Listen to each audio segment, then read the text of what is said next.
ചുമലിലേറ്റി ഈ കാണുന്ന വലിയ മല കയറി.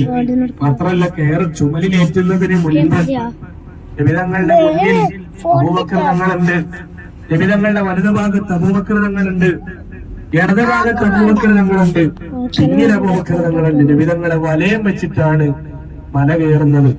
നബിതങ്ങൾ ചോദിച്ചു, എന്തേ സിദ്ദീഖ് ഇങ്ങനെ വലയം വെച്ച് കയറുന്നത്?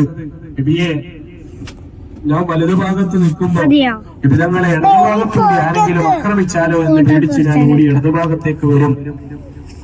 അപ്പോഴാണ് ചിന്തിക്കുന്നത്, മുന്നിലൂടെ ആരെങ്കിലും വന്ന് ആക്രമിച്ചാലോ അപ്പൊ മുന്നിലേക്ക് ഓടി വരും.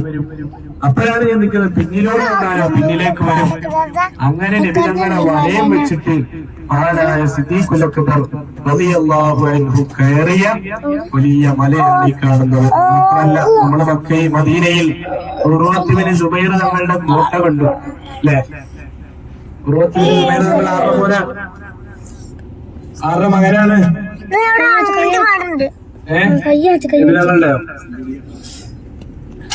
ഉർവത്ത് ബിൻ സുബൈർ തങ്ങൾ ആരുടെ മകനാണ്?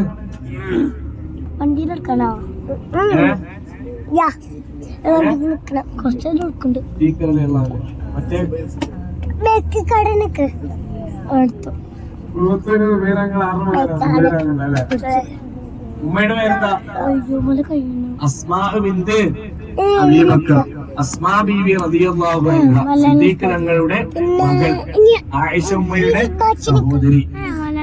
ഈ കാണുന്ന വലിയ മല മഹദിയായ അസ്മാ ബീവി റളിയല്ലാഹു അൻഹ സിദ്ദീഖ് തങ്ങൾ മലയിലേക്ക് കയറുമ്പോ അസ്മാ ബീവിയെ വിളിച്ചിട്ട് പറഞ്ഞു, അസ്മാ, ഞങ്ങള് മദീനക്ക് പോകുന്നതിന് പകരം 6 ടവറിന്റെ മുകളിലേക്കാണ് കയറുന്നത്. അപ്പൊ എന്ത് വേണം? അസ്മാ, മുത്തുനബി തങ്ങൾക്കുള്ള ഭക്ഷണവുമായി ഈ മലയുടെ മുകളിലേക്ക് എത്തണം എന്ന് നിർദ്ദേശം കൊടുത്ത് നബി തങ്ങളും സിദ്ദീഖ് തങ്ങളും മലയുടെ മുകളിലേക്ക് കയറി. മഹദിയായ അസ്മാ ബീവി റളിയല്ലാഹു അൻഹ നബി തങ്ങൾക്കുള്ള ഭക്ഷണമായി കയറി. 3 ദിവസം നബി തങ്ങൾക്കുള്ള ഭക്ഷണവുമായി കയറി. അപ്പൊ നമ്മൾ ചിന്തിക്കും, അന്ത ഇപ്പൊ ഇത്ര വലിയ കാര്യമായിട്ട് പറയാനുള്ളത് അല്ലെ? 3 ദിവസം കയറിയത് ഇത്ര സംഭവമായിട്ട് പറയാനുള്ള കാരണം എന്താ? ആദ്യം എവിടെയെങ്കിലും കയറുമ്പോ ഒന്നാമത്തെ വിഷയം, ശത്രുക്കൾ എന്ത് ചെയ്യാൻ പാടില്ല? കാണാൻ പാടില്ല. ശത്രുക്കൾ കാണാത്ത രൂപത്തിൽ വേണം മലയുടെ മുകളിലെത്താൻ. ഈ മല മഹദി അവറുകൾ കയറുന്ന സമയത്ത് 9 മാസം ഗർഭിണിയായിരുന്നു. ആ വയറ് വെച്ചിട്ടാണ് നബി സല്ലല്ലാഹു ഗ്യാസേറിയല്ല, വയറ്റില് കുട്ടിയുണ്ട്. നബി സല്ലല്ലാഹു അലൈഹി വസല്ലം തങ്ങളോടുള്ള മഹബത്ത് കൊണ്ട് മഹദി അവറുകൾ മലയുടെ മുകളിൽ കയറി നബി തങ്ങൾക്കുള്ള ഭക്ഷണവുമായി. അല്ലെ, നമ്മുടെ വീട്ടിലാണെങ്കിലോ ചായ ഇട്ടോ? ചായ അങ്ങോട്ടിട്ട് കൊടുക്കണം അല്ലെ? ഛർദി ആകുമ്പോഴേ പ്രശ്നമാണ്. അപ്പൊ ഏതായാലും മഹദി അവറുകൾ നബി തങ്ങൾക്കുള്ള ഭക്ഷണവുമായി കയറിയ മലയാണ് 6 സൗർ. മനസ്സിലാക്കണം. നമ്മള് ഇന്നലെ പറഞ്ഞു, ഒരു തവണയെങ്കിലും നമ്മുടെ ജീവിതത്തിൽ എക്സ്പീരിയൻസ് ചെയ്യേണ്ട ഒരു മലയാണ് 6 സൗർ. കാരണം ആ മലയുടെ മുകളിലേക്ക് കയറുമ്പോ നമുക്ക് മനസ്സിലാകും സിദ്ദീഖ് തങ്ങളും നബി സല്ലല്ലാഹു അലൈഹി വസല്ലം തങ്ങളും എത്രയാണ് ത്യാഗം സഹിച്ചിരുന്നത് എന്നുള്ളത്.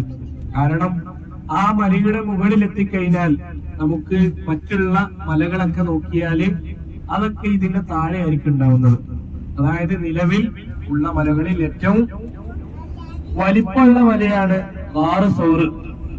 ഇന്നാണ് മലകളൊക്കെ എന്ത് ചെയ്യുന്നത്? ഇവിടെ ചുരുങ്ങിയത്. ഏറ്റവും കൂടുതൽ മലകളുള്ള ഒരു പ്രദേശമായിരുന്നു മക്ക. ആ മലകളൊക്കെ തുരന്നിട്ടാണ് റോഡും അതുപോലെ ടണലൊക്കെ നിർമ്മിച്ചിട്ടുള്ളത് അല്ലേ? അപ്പൊ ഏതായാലും ഈ മലയുടെ മുകളിൽ കയറിയാല് അടുത്തുള്ള മലകളൊക്കെ നമുക്ക് എന്ത് ചെയ്യാൻ കഴിയും?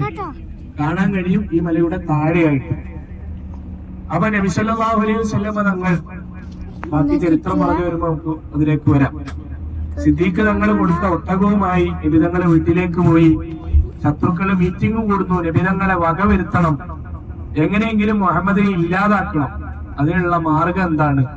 പല ആളുകൾ വ്യത്യസ്തമായ അഭിപ്രായങ്ങൾ പറഞ്ഞു. അവസാനം അബൂജഹല് പറഞ്ഞു, മുഹമ്മദിന്റെ തലയെടുക്കാം.